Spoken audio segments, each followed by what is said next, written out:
So I'm getting ready to go back to my 50-hour work week or 60-hour work week, depending on what I need to do to get where I need to get, But I needed a year off from killing myself. And by the grace of God, I'll be back on it, I'm still working on some stuff. But my meditation is right now, I hope to finish my thought process on this illusion thing and maybe how to help people escape the illusion, because the illusion is so deep. The 3D matrix of the devil's fallen system, the 3D was not really meant to be an illusion per se, but Adam and Eve dropped us down into sin and dropped us down into time, and so time itself is an illusion.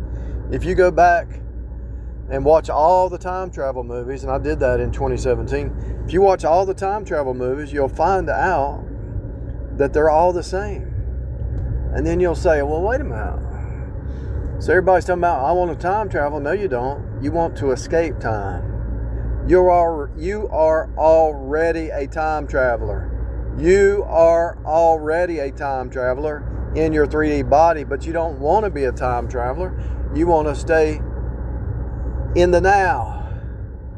You want to escape time, because time is what makes you get old. It causes you to, you can use the cycles to birth into the next level. But for the most part, most people just stuck in time and doing repeats and the same mistakes and the same issues and the same problems and the same insanity over and over and over and over and over again, And so time is not where it's at. You want to be outside of time in the eternal state. But this illusion of time and this illusion of space and this illusion of, pride is an illusion. The self is an illusion. Your bloodline is an illusion. The strongholds are illusions. The bloodline strongholds are illusions. I was listening to somebody a couple months ago, 2 or 3 months ago, I don't even remember. And I listened to him talking to somebody. And she said, well, what about what's her name? She's got all these men chasing her. How is she doing that? And they were proud of that. They were proud of some older lady was a player, even her older age, and these men were chasing her. Why would you be proud of that?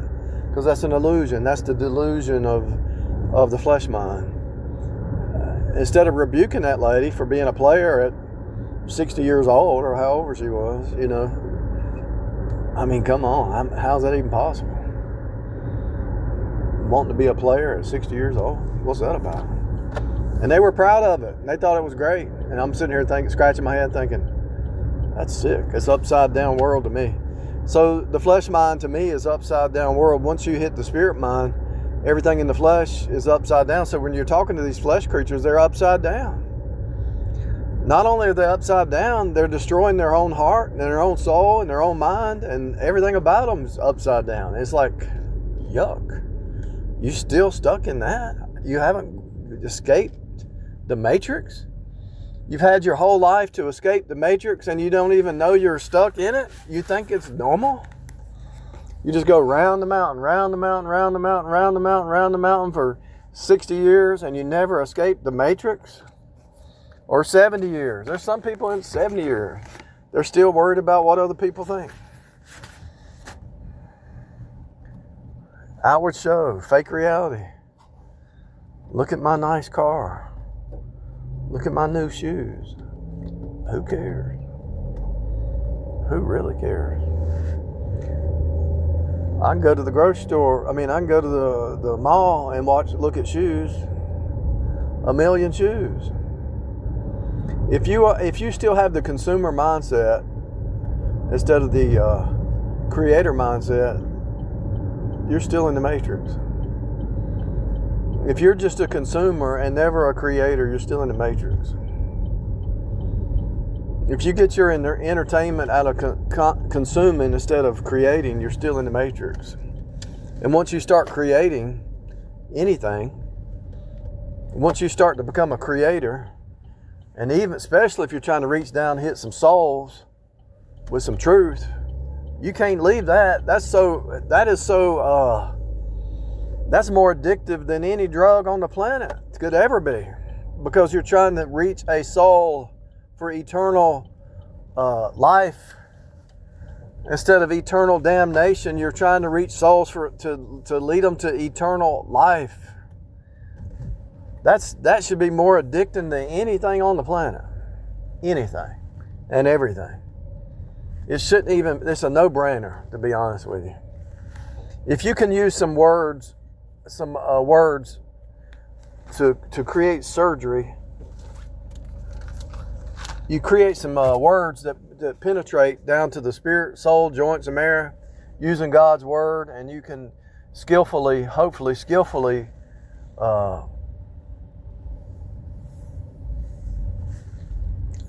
use those words and break open a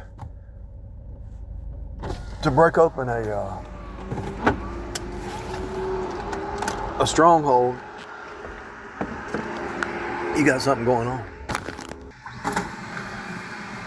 Yeah, so if you can use your words to penetrate a person's core and bring them out of delusions or illusions, that should be more exciting and more addictive than anything on the planet.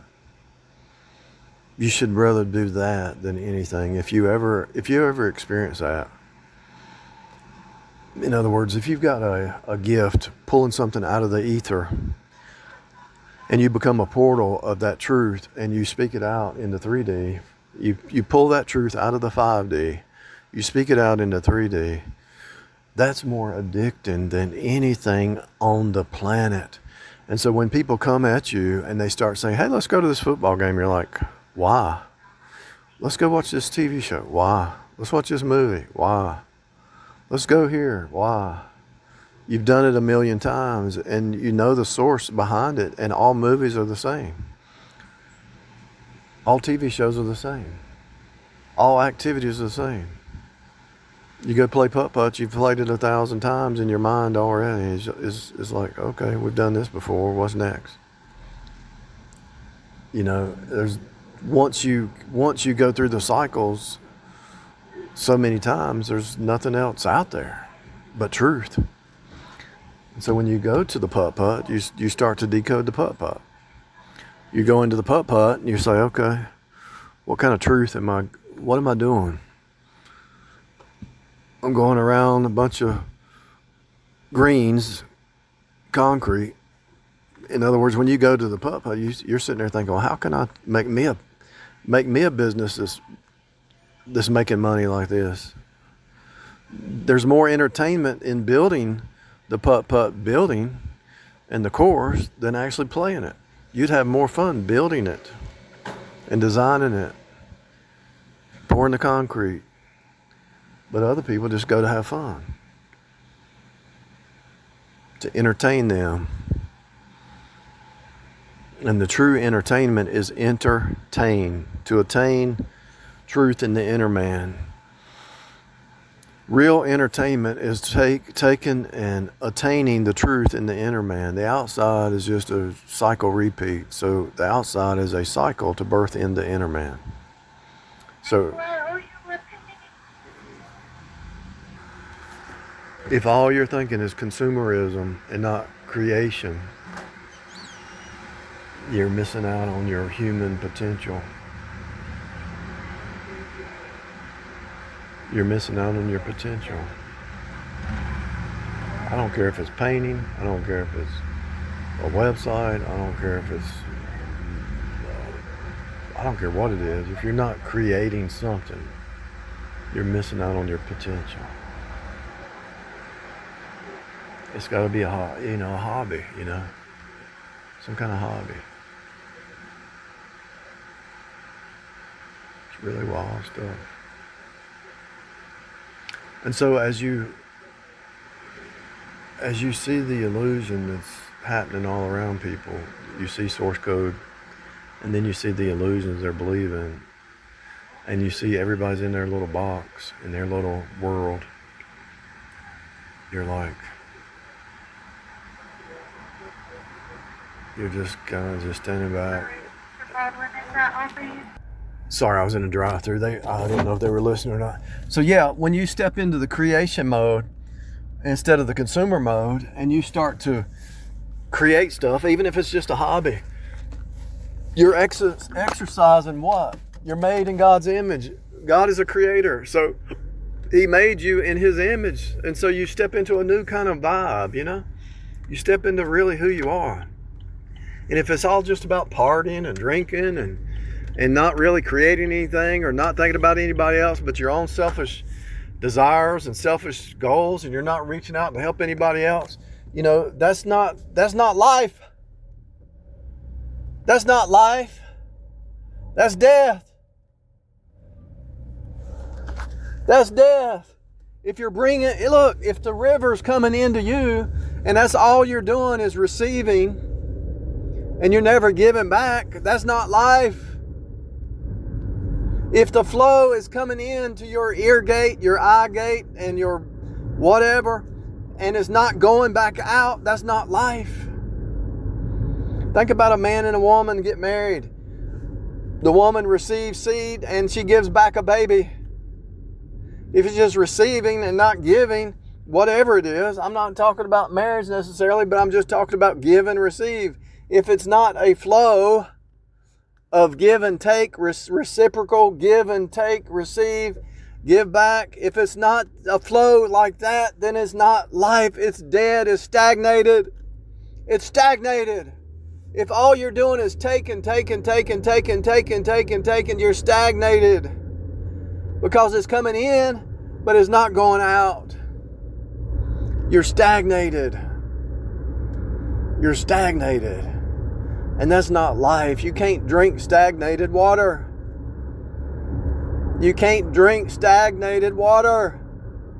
You're in a death cult. If it's all just coming in, take, and never give, then you are in the death cult, because there's no flow there. There's no flow. And so the illusion is you're living in fear. You're living in the scarcity lie.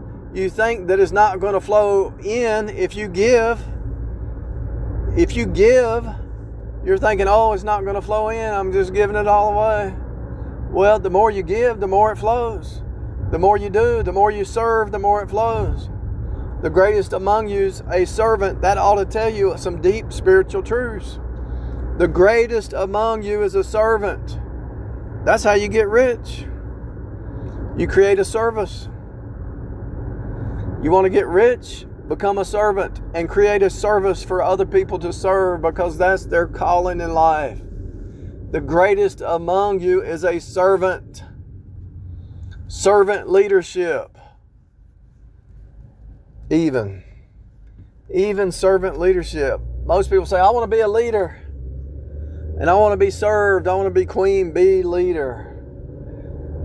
Wrong. You're in a death cult. If you go that route, you're in a death cult. Serve me. You're upside down. You're drunk on the wine that Babylon is drinking. You're in a death cult. If you got somebody that says, I want to be a king or a queen bee, and I just want to be served, and I want my feet washed, and I want everything to serve me, I want all the attention, then you're upside down. You're in Delulu land. Because when you humble yourself and you become a servant, that's when you really get rich. Even if you don't get rich in the natural, you get rich because you're healthy. You understand how this reality is set up. You actually, if you apply it right, you will get rich. Because let's say somebody's got the little side business and they're going from house to house and doing dog grooming or something like that. They're serving the person that don't have time to do the dog grooming or don't have the tools, and they're getting rich by running a dog grooming business. Serve one another, right? Why would Jesus say the greatest among you is a servant? He's not speaking in one level. He's speaking multidimensional. The greatest among you is a servant. So when you really shift to the servant mindset, not only do you grow financially, you grow mentally and psychologically and spiritually, and you see the metaphor and you see it you get blessed. Everything, if you treat everything as a service, you will rise up so much that you will be a different person. And the people who are still just taking, you can't resonate with those people anymore. You will never resonate. And notice the word resonate is resonate. R-E-S-O-N-A-T-E. Resonate. So when you resonate with a service mindset, you're resonating with Jesus. Because he says, eat of my flesh, drink of my blood. So you're resonating with the source code, which is Jesus. And he says, greatest among you is a servant. And people look at you like, why are you being a servant to them? It's what God has called me to do. What do you want me to do? Be a king and just sit up there and become a fat cat and think everybody owes me and serves me? And I'm going to lose my health and I'm going to lose my blessings and all that? Come on, people. If somebody's trying to pull you out of service and they're trying to put you in a position of power where you're served, and you think, oh, I'm going to get all this money and everybody's going to serve me, they're actually taking you down to hell. You got all that money and everybody's serving you, but you're actually going to hell in a handbasket. Even if you're saved, you'll get out there and be a servant leader. If they put you in that position to try to fool you, and you say, okay, I'll take that position. But you know what? You're going to shock them, because you're going to become a servant leader, not just sitting there on the throne being served. And that does happen. That does happen, because that outward show that people put out there is to try to intimidate others and make them think that they're nothing, and it's like their responsibility to serve that person. It's no different than the elite. The elite create a fake reality that you're there to serve them. And they want you to follow suit. And if you don't follow suit, you become a servant leader and you take up your cross, they kick you out, because they don't like that, because it messes up their whole system. The devil's system wants you living in pride and doing everything that the devil's doing is the opposite of what Jesus said. If Jesus said the greatest among you is a servant, then the political system, the corporate system is going to try to raise you up to make you think that people under you are less than you and they serve you, instead of that person who's a higher is a servant leader. They're going to flip it upside down. The husband's a servant leader.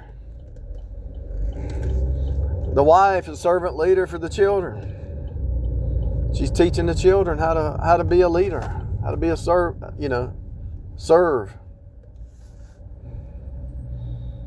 As I'm talking, I've got these geese, and the older ones are leading the younger ones, as I'm talking.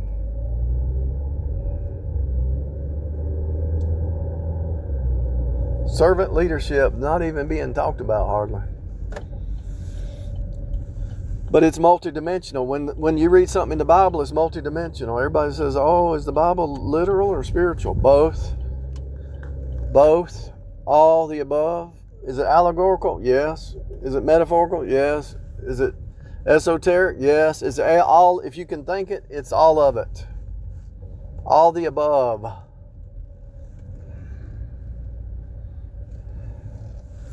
People.